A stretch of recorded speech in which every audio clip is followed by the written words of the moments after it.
SSC 2026 আসসালামু আলাইকুম ওয়া রাহমাতুল্লাহ। সবাই কেমন আছো? আশা করি সকলেই ভালো আছো। তোমাদের রেজাল্টের ব্যাপারে বোর্ড থেকে প্রায় 7-8টা নির্দেশনা জারি করেছে। তার মধ্যে তোমাদের জন্য দারুণ সুখবর রয়েছে। তোমাদের রেজাল্ট খুবই ভালো হতে যাচ্ছে। নিশ্চয় আল্লাহ তাআলা সর্বোত্তম পরিকল্পনাকারী। তোমরা কেউ হতাশ হবে না। তোমাদের জন্য দারুণ সুখবর। তার মধ্যে একটা বলে দিই, সেটা হচ্ছে যে তোমাদের হচ্ছে বোর্ড চ্যালেঞ্জটা তোমরা রেজাল্টের তার দিনই করতে পারবা। অর্থাৎ তোমাদের রেজাল্ট 10 তারিখ প্রকাশ করবে, তারপরের দিন তোমরা 11 তারিখ থেকে কিন্তু তোমরা বোর্ড চেঞ্জ করতে পারবা। এগুলো কিন্তু এই নিয়মটা কিন্তু আগে ছিল না, তারপরের দিন ছিল না। তোমরা 10 তারিখ থেকে 17 তারিখ পর্যন্ত তোমরা হচ্ছে বোর্ড সিলেক্ট করতে পারবা। তার মানে বুঝতেছো? যদি না বুঝো তাহলে তুমি এখন ছোট বাচ্চা, বুঝছো?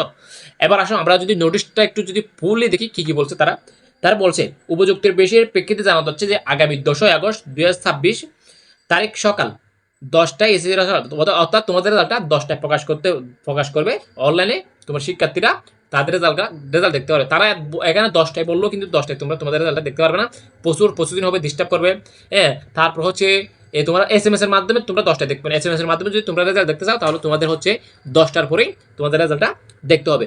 2 নম্বর কি বলছে এখানে, বোর্ড কর্তৃক প্রকাশিত ফলাফল অর্থাৎ তোমরা এই ওয়েবসাইট দুইটাতে ঢুকে তোমাদের রেজাল্টটা দেখতে পারবা একদম মার্কশিট সহকারে। আমি কিন্তু এর আগের ভিডিওটি দেখাই দিয়েছি তোমরা কিভাবে তোমাদের মার্কশিট সহকারে তোমাদের মাত্র 1 মিনিটে তোমাদের রেজাল্টটা দেখবা। তারপরে আমি আবার নতুন করে আবার দেখিয়ে দেবো।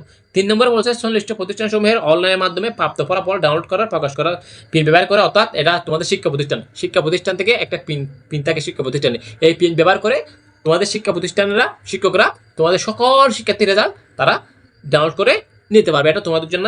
4 নম্বর আসো, পরীক্ষার ফলাফল পরীক্ষার্থীগণ পরীক্ষার ফলাফল শিক্ষা প্রতিষ্ঠান থেকে সংগ্রহ করতে পারো। অর্থাৎ তোমরা তোমাদের রেজাল্টটা শিক্ষা প্রতিষ্ঠান থেকেও সংগ্রহ করতে পারো। 4 নম্বরে বলছে তোমরা এই ওয়েবসাইটে দুটাতে ঢুকে তোমরা তোমাদের রেজাল্টটা নিশ্চিন্তে দেখতে পারবা। 6 নম্বরে বলছে এছাড়াও পরীক্ষাগণ যে কোনো মোবাইল নম্বর থেকে 16140 অথবা 16222 নম্বরে এসএমএস করে তোমরা তোমাদের রেজাল্টটা দেখতে পারবা। আমি কিন্তু এর আগে দেখিয়ে দিয়েছি, মাত্র 60 মিনিট মনে হয় তোমাদের সব নিয়ম আমি দেখিয়ে দিয়েছিলাম। এখানে এসএমএস এর মধ্যে দেখিয়ে দিয়েছিলাম। এখান থেকে এখানে নম্বর একটা আছে, এখানে আবার নতুন করে তারা একটা নতুন নম্বর যুক্ত করেছে। আবার নতুন করে যখন সব নিয়ম নতুন ফাল্টে ফেলছে আমি তোমাদেরকে দেখিয়ে দেবো তোমরা কিভাবে এসএমএস এর মাধ্যমে তোমাদের রেজাল্টটা দেখবা। 7 নম্বরে কি বলছে, অর্থাৎ 4 নম্বরে বলছে কোনো বোর্ডে গিয়ে কেউ তোমরা হচ্ছে রেজাল্ট দেখতে পারবে না। কোনো শিক্ষার্থী বলো, কোনো অভিভাবক বলো, বোর্ডে গেলে রেজাল্ট পাওয়া যাবে না। অনলাইনে এবং শিক্ষা প্রতিষ্ঠানে রেজাল্ট পাওয়া যাবে, এটাই বলছে। এবং 8 নম্বরে আমি আগেই বলছি তোমাদেরকে, একদম প্রথমে বলছি 8 নম্বরে যেটা বলছে সেটা সবচেয়ে গুরুত্বপূর্ণ। তোমার যদি রেজাল্ট খারাপ আসে, রেজাল্ট যদি ফেল আসে, তুমি হতাশ হবে না।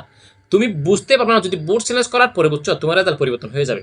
আমার মনে হয় কি এবার যারা 1 নম্বর 2 নম্বরের জন্য ফেল যাবে তাদেরকেও যদি বোর্ড চেঞ্জ করলে পাস করিয়ে দেবে। আমার তাই মনে হচ্ছে, কেন জানি আমি বুঝতে পারতেছি না। তবে সাধারণত বোর্ড চেঞ্জের মধ্যে পাস করাতে কাদের জানেন, যারা হচ্ছে board roll number registration number ভুল হয় বা নম্বর দিতে ভুল হয়, কোনো একটা সৃজনশীল নম্বর দেয় নাই, এবং হচ্ছে তোমার হচ্ছে গণনা করতে ভুল হয়েছে, 1 নম্বর 2 নম্বর তুলে নাই। সাধারণত আগে এইভাবে কিন্তু বোর্ড চেঞ্জের খাতাগুলো দেখা হতো। কিন্তু এবার আমার কেন জানি মনে হচ্ছে শিক্ষার্থীরা যেহেতু প্রচুর পরিমাণ পাশের হার যদি মনে করবো, যদি পাশের হার যদি কমে আসে তোমাদের রেজাল্ট কিন্তু 2-1 নম্বর যারা ফেল গেছে তাদেরকে 2-1 নম্বর ফাড়িয়ে পাস করিয়ে দেবে গ্রেস মার্ক দিয়ে, আমার কেন জানি মনে হচ্ছে। তাই আল্লাহ তাআলা সর্বোত্তম পরিকল্পনাকারী। আমি আশা করি, আমি আল্লাহ তাআলার কাছে প্রার্থনাই করি, নামাজে প্রার্থনা করতেছি, তোমরাও দোয়া করো। নিশ্চয় আল্লাহ তাআলা সর্বোত্তম পরিকল্পনাকারী, তিনি কাউকে হতাশ করবে না। ধন্যবাদ সবাইকে, আল্লাহ হাফেজ।